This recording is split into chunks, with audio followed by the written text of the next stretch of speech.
上一个视频我们提到中医发汗排邪气的观点，还有发汗法的误区啊。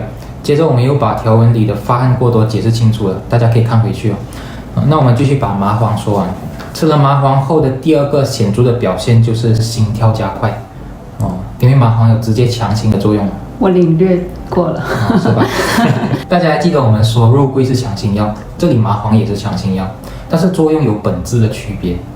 肉桂它是补益性的强心药，它是通过扩张冠状动脉嘛，我们说让心脏吃饱饱然后又可以扩张这个动脉，减少心脏摄血负担的一味药所以整体上它是能够减少这心脏的工作负担但是麻黄不是麻黄它是直接刺激心脏工作的。它不管你有没有吃饱，刺激过度一兴奋，对，搞得我一晚上没睡觉。对，它不管你有没有吃饱，它就好像那个抽鞭子抽马屁股一样让它往前冲。换句话说啦，麻黄属于兴奋性的强心药，因为它有肾上腺素的作用所以整体上它是增加心脏的负担的虽然结果都是强心但是机制不一样心脏的负担也不一样，大家千万不要弄乱了。可以长时用，就是像我上次荨麻疹的时候，急性用一下。就你要配伍的用你可能有时候我们说睡觉前也不要用，会影响睡眠那么肉桂的强心机制比较适合保健。那有关肉桂的适应症我们在这2个视频里面都详细解读了，里面有很多实用的干货，大家可以回头看看。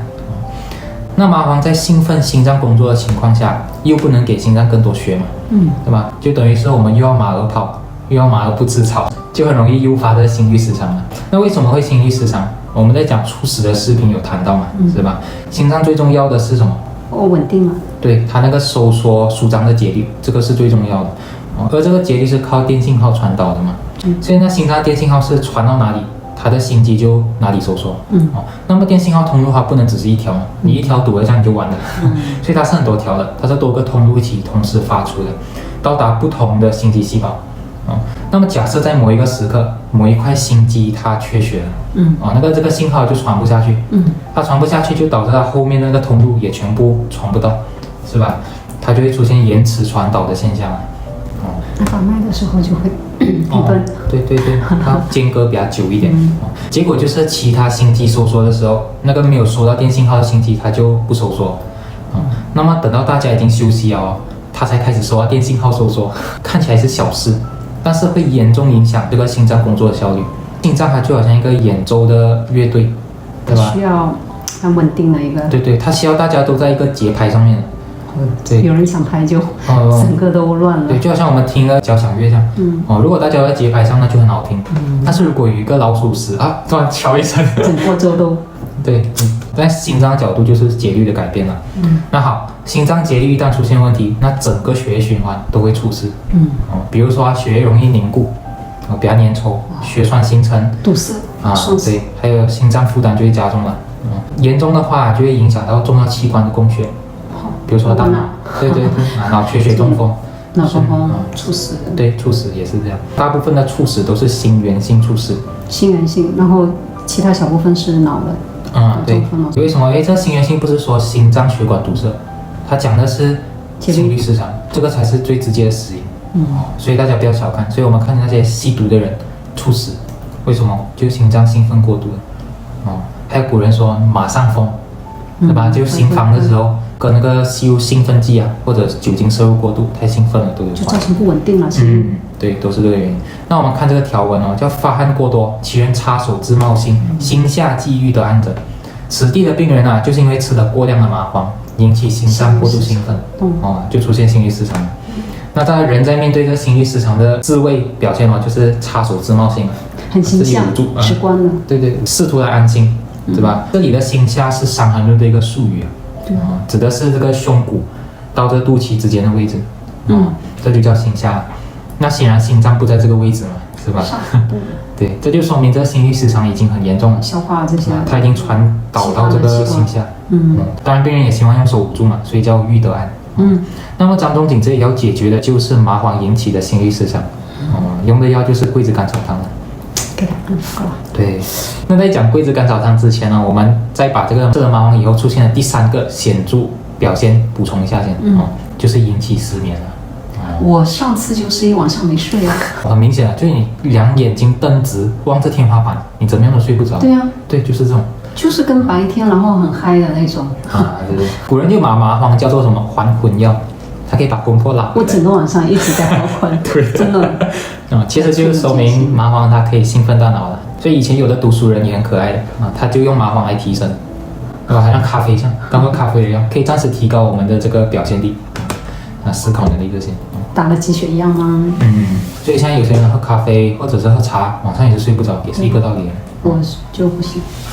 不过咖啡跟麻黄它提神的机制是不太一样的。咖啡因它的机制是弱化我们感觉累的信号，让我们感觉不到困。但其实我们身体已经很累了。很坏呀。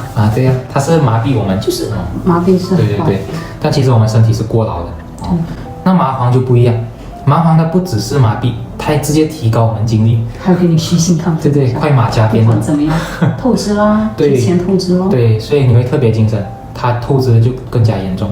所以喝咖啡也要注意因为它是抑制我们感觉到累的这个感觉嘛。等于你接收不到你身体给你的对信号。对，你无形中就一直熬夜干嘛，不断消耗自己，你还以为自己还是当壮年。对对，其实是麻痹了。所以大家不要滥用咖啡，咖啡也是一种药，是吧？桂枝甘草汤它是怎么逆转心律失常的？吃了麻黄以后出现心律失常，存在2种可能性。第一个是心脏过劳缺血引起的。虽然是缺血引起，对。第二个就是麻黄它直接的兴奋作用，是吧？这样治疗原则就出来第一个就是要增加心脏供血，逆转这心脏缺血那张仲景这里就用肉桂补益性的强心药，是吧？那第二个是减弱麻黄的兴奋作用，给他喝黄甘草对，仲景就用甘草。国老。修藏。细节是怎么办到？我们分别在讲肉桂和甘草的视频里有提到，都解释了大家可以回头看看那知道解决方法，那具体怎么用？用量多少怎么煮怎么服用？这些问题都非常重要。不过这个问题它具有一定的普适性以后我们讲别的方子也会用到这部分内容所以避免一直重复我们打算分开讲我们另外在一篇里面交代完这些东西，教大家用药用多少比例怎么看怎么煮药，用多少水，煮多久，怎么喝等等，这些都是很细节的一些技术问题。对。那我们就会以桂枝甘草汤为例子了所以大家可以关注，是我们这几十年给病人主要总结出来的经验大家绝对不要错过了。好，那我们讲完了桂枝甘草汤最原始的作用以后，我们就谈谈它的拓展应用，也就是中医在后来的2000年里总结出来的临床用法了。这里我们说会分成2个部分讲，一个是叠加，一个是涌现作用。至于什么是叠加作用，什么是涌现作用，大家最好花一点时间看看这个视频，因为里面把这个问题讲透了。那简单来说，叠加作用就是方子里面药物作用的总和，1+1等于2嘛，我们说至少是等于2。对。那么以桂枝甘草汤为例的话，里面2味药，肉桂和甘草，那你就要先了解肉桂的适应症，还有甘草的适应症。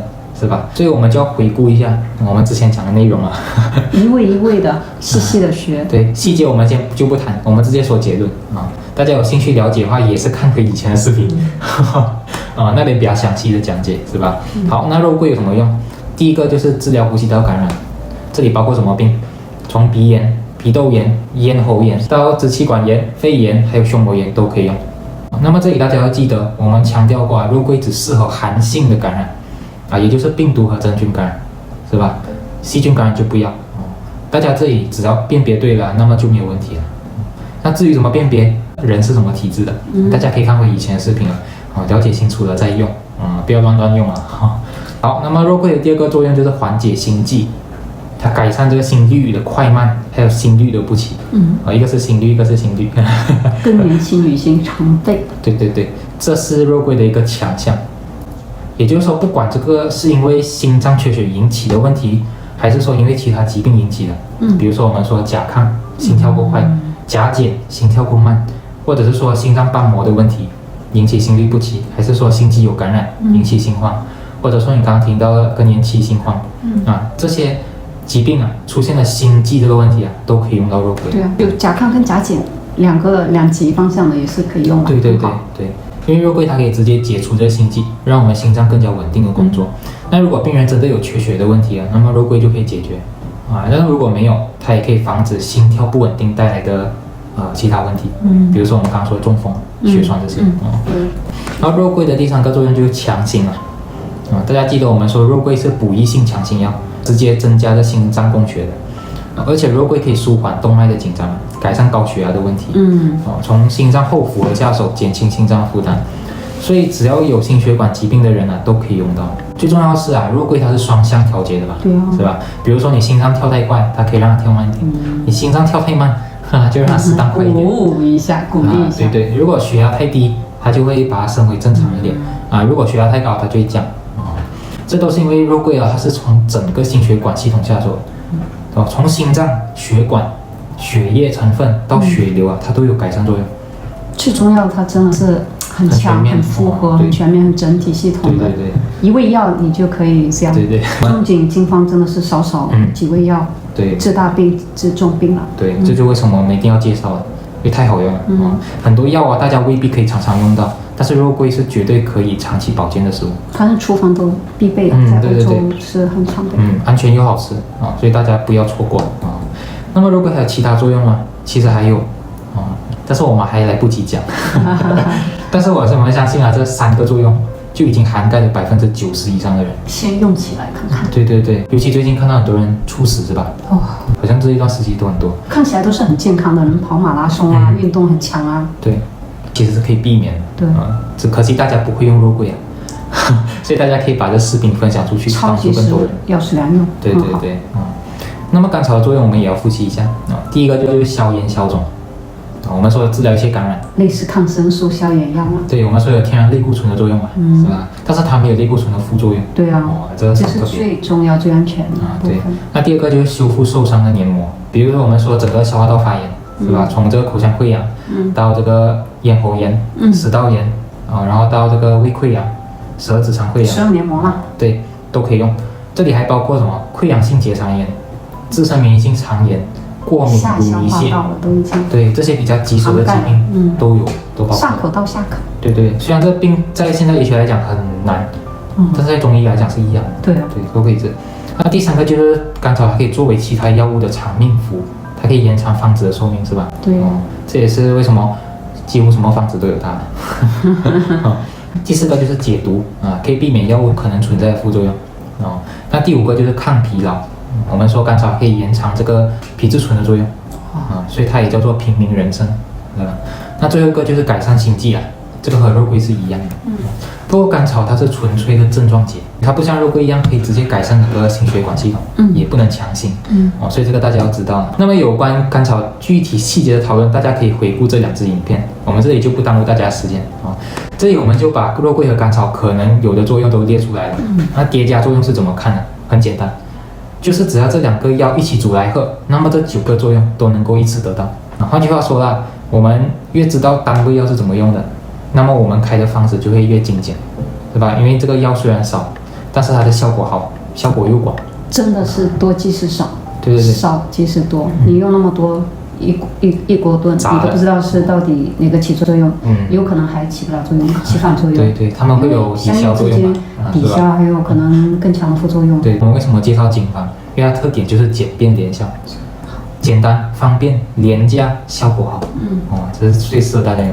很早以前跟师的时候，就是有的老师就是也算是名医啦，但是真的是又要理中，又要疏肝理气，消化也要，就是理东阳的也要用上，这个的思想也要用上，随个思想全都是气血津液全都顾上，其实都没顾上。会有这个问题。对，对于我们每次讲这个药物的作用其实都是经过临床检验，而且我们还有提供这个现代医学证明，而且也是我们自己在临床当中验证出来的效果。换句话说，绝对是干货。那么肉桂的作用我们还没有讲完，以后我们再补充。到时候大家就知道桂枝甘草汤它又有新的作用了，是吧？叠加作用。